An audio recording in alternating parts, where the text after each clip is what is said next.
विपणन निर्णयों के प्रकार। विपणन निर्णय 3 प्रकार के होते हैं: व्यूह रचना संबंधी निर्णय, प्रशासकीय निर्णय, परिचालन संबंधी निर्णय।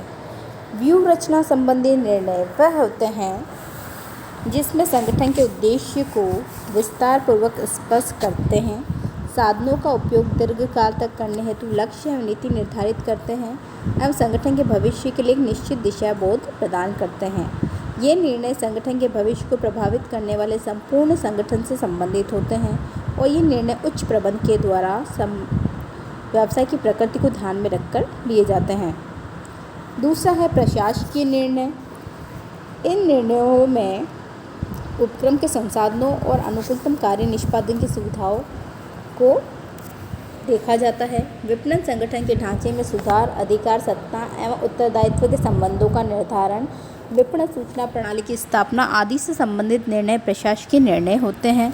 ऐसे निर्णयों का उद्देश्य विपणन व्यूह रचना संबंधित निर्णयों को कार्य रूप में परिणत करने हेतु एक प्रशासकीय वातावरण तैयार करना होता है।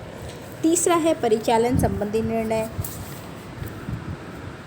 जिन कार्य निर्णयों का उल्लेख इसमें होता है वह है परिचालन संबंधी निर्णय।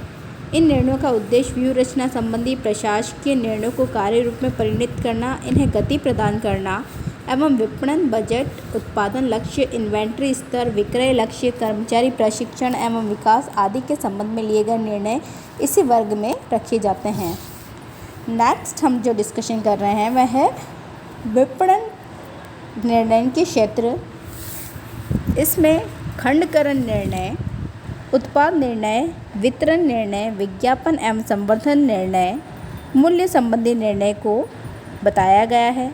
सबसे पहले जो हम डिस्कस कर रहे हैं वह है खंडकरण निर्णय या सेगमेंटेशन डिसीजन। सेगमेंटेशन डिसीजन विपणन प्रबंधक को इस संबंध में 3 बिंदुओं पर निर्णय लेना होता है जो कि विपणन शोध की सहायता से ज्ञात किए जाते हैं। पहला कि किस खंड या बाजार को लक्ष्य बनाया जाना चाहिए। दूसरा, प्रत्येक खंडकरण में सबसे प्रमुख लाभ क्या है। तीसरा है किसी भी भौगोलिक क्षेत्र में प्रवेश किया जाना चाहिए। दूसरा है उत्पाद निर्णय या प्रोडक्ट डिसीजन। उत्पाद निर्णय लेते समय निम्न बिंदुओं को देखा जाता है। पहला, क्या उत्पाद विशेषताओं को सम्मिलित किया जाए। उत्पाद को किस प्रकार प्रस्तुत किया जाना चाहिए। उपभोक्ताओं के द्वारा किस प्रकार के पैकेज को पसंद किया जाएगा। तीसरा है वितरण से संबंधित निर्णय, डिस्ट्रीब्यूशन डिसीजन। इसमें एक विपणन प्रबंधक इस संबंध में निर्णय लेता है कि किस प्रकार की वितरण वाहिकाओं का प्रयोग किया जाए, उसके बारे में किस प्रकार की नीति को अपनाया जाए और इसका वितरण वाहिकाओं का स्वरूप किस प्रकार निर्धारित किया जाए। चौथा है विज्ञापन एवं संवर्धन निर्णय। इसमें निम्नलिखित निर्णय लिए जाते हैं कि विज्ञापन में किस अपील का प्रयोग किया जाना चाहिए, किस माध्यम द्वारा विज्ञापन का प्रसारण किया जाना चाहिए, विज्ञापन का बजट कितना होना चाहिए और कौन सी विक्रय संवर्धन विधियां प्रयोग की जानी चाहिए और कब और कैसे की जानी चाहिए। नेक्स्ट हम डिस्कस करेंगे विपणन निर्णयों को प्रभावित करने वाले घटक। विपणन निर्णय को कौन से घटक प्रभावित करते हैं। इसमें बताया गया है वस्तु का स्वभाव, संस्था की प्रकृति, प्रतियोगिता, बाजार का स्वभाव, कानूनी शक्तियाँ, सामाजिक शक्तियाँ।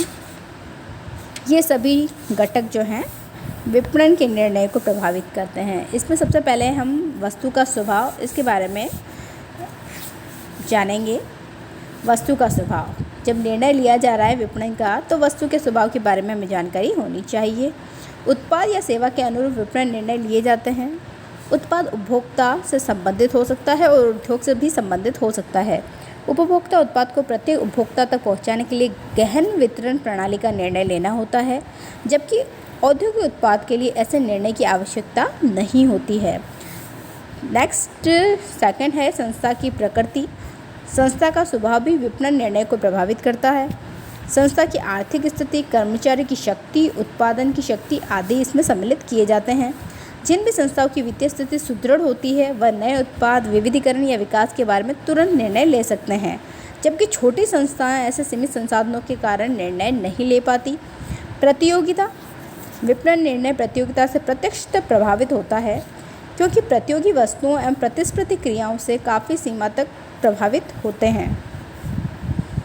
क्यों बाजार में गलाकाट प्रतिस्पर्धा उपस्थित है, इसलिए प्रतियोगी वस्तु के मूल्य को ध्यान में रखकर निर्णय लिया जाना चाहिए। बाजार का स्वभाव विपणन निर्णय को प्रभावित करता है, क्योंकि ग्राहकों की संख्या, क्रय शक्ति, आदत, रुचि, आय का स्तर, शिक्षा क्षेत्र आदि को इसमें सम्मिलित किया जाता है। कानूनी शक्तियाँ। विपणन निर्णय लेते समय कानूनी शक्तियों का अध्ययन भी आवश्यक है। राज्य के कानून एवं नीतियाँ विपणन निर्णय को प्रभावित करती है। सरकार कानून के जरिए वस्तु को पुनः विक्रय, मूल्य अनुरक्षण पर प्रतिबंध लगा देती है, तो कभी कभी वस्तुओं और सेवाओं के मूल्य स्वयं ही निर्धारित कर देती है। सामाजिक शक्तियाँ। विपणन निर्णय सामाजिक शक्तियों और मूल्यों से प्रभावित होते हैं। सामाजिक मूल्य संस्कृति, रहन सहन, स्तर, भौतिकता, आध्यात्मवाद आदि को इसमें सम्मिलित किया जाता है।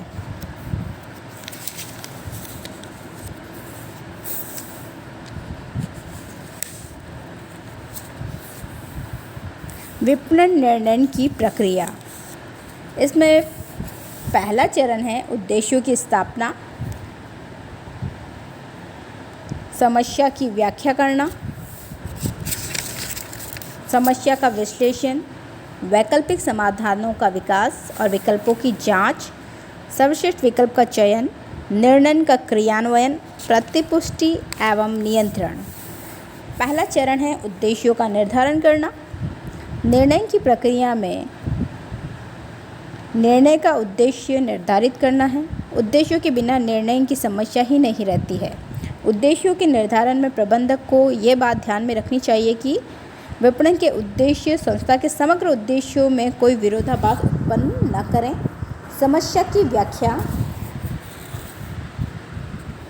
विपणन समस्या को भलीभांति समझना चाहिए जिसके संबंध में निर्णय लेना है। जिस प्रकार रोग और तीव्रता का सही ज्ञान प्राप्त किए बिना एक चिकित्सक उसका सही निदान नहीं कर सकता, ठीक उसी प्रकार से समस्या को सही रूप से समझे बिना एक प्रबंधक भी उसका सही समाधान नहीं कर सकता। इसलिए प्रत्येक समस्या का एक प्रमुख कारण होता है, कुछ उसके गौण या सहायक कारण भी होते हैं। तकनीकी भाषा में इसे समालोचक तत्व कहा जाता है। निर्णय करने से पूर्व समस्या के मुख्य मुद्दों का निर्धारण अत्यंत आवश्यक होता है। समस्या को सही रूप से परिभाषित करना समस्या को सुलझाने का सुगम मार्ग प्रशस्त कर देता है। तीसरा चरण है समस्या का विश्लेषण। समस्या को भली प्रकार समझने के बाद उसका विश्लेषण किया जाता है और समस्या को अनेक छोटे छोटे भागों में विभाजित करके प्रत्येक पहलू पर गहनता के साथ विचार किया जाता है। विश्लेषण करने के बाद अनेक प्रकार के तथ्यों, सूचनाओं, समंकों एवं विश्लेषण की आवश्यकता पड़ती है। प्रबंधक को इन सब सूचनाओं का संकलन, विश्लेषण करना चाहिए ताकि निर्णय की सत्यता को नज़दीक लाया जा सके और उचित निर्णय लिए जा सके। नेक्स्ट चौथा चरण है वैकल्पिक समाधानों का विकास। समस्या का गहन विश्लेषण करने के बाद प्रबंधक उस समस्या के संबंध में वैकल्पिक समाधानों का विकास करता है। कुछ समाधान पूर्व निर्णय हो सकते हैं तथा कुछ का विकास किया भी जा सकता है। समस्या के समाधान हेतु अधिकाधिक संभावित समाधानों की जानकारी प्राप्त कर ली जाती है। कोई भी संभावित समाधान विचार करने से छूटने न पाए। पांचवा चरण है विकल्पों की जांच करना। विभिन्न विकल्पों के समाधानों के विकास के बाद प्रबंधक अपनी संस्था के उद्देश्यों, आवश्यकताओं के संदर्भ में प्रत्येक विकल्प के गुण दोषों पर विचार करता है और विकल्प का मूल्यांकन निम्न तत्वों घटकों के संदर्भ में किया जाता है, जैसे कि उद्देश्यों की प्राप्ति में क्या योगदान होना चाहिए, विकल्प की लागत, विकल्प की उपयुक्तता, समय, जोखिम, साधनों की सीमितता एवं विकल्पों के संभावित परिणाम क्या हो सकते हैं। सर्वश्रेष्ठ विकल्प का चयन करना ये छठा चरण है। इसमें सभी समाधानों के पक्ष विपक्ष में सभी पहलुओं के बारे में जांच पड़ताल करने के बाद प्रबंधक अपने हित, आवश्यकता एवं उद्देश्य की दृष्टि से सर्वश्रेष्ठ विकल्प का चयन करते हैं। अनुभव, अनुसंधान, प्रयोग, विश्लेषण आदि की तकनीक को अपनाकर प्रबंधक सर्वश्रेष्ठ और अनुकूलतम विकल्प के चयन का अंतिम निर्णय भी लेते हैं। निर्णय का क्रियान्वयन सातवां चरण है। केवल सर्वश्रेष्ठ विकल्प के चयन तक ही नहीं होता, वह इस बात का पूरा ध्यान रखते हैं कि लिए गए निर्णय को व्यवहार में लागू भी किया जाए, अन्यथा निर्णय हेतु व्यतीत परिणाम, समय, धन, विनियोग निरर्थक हो जाएगा। इस स्तर पर प्रबंधक निर्णय को साकार रूप देने का कार्य करते हैं।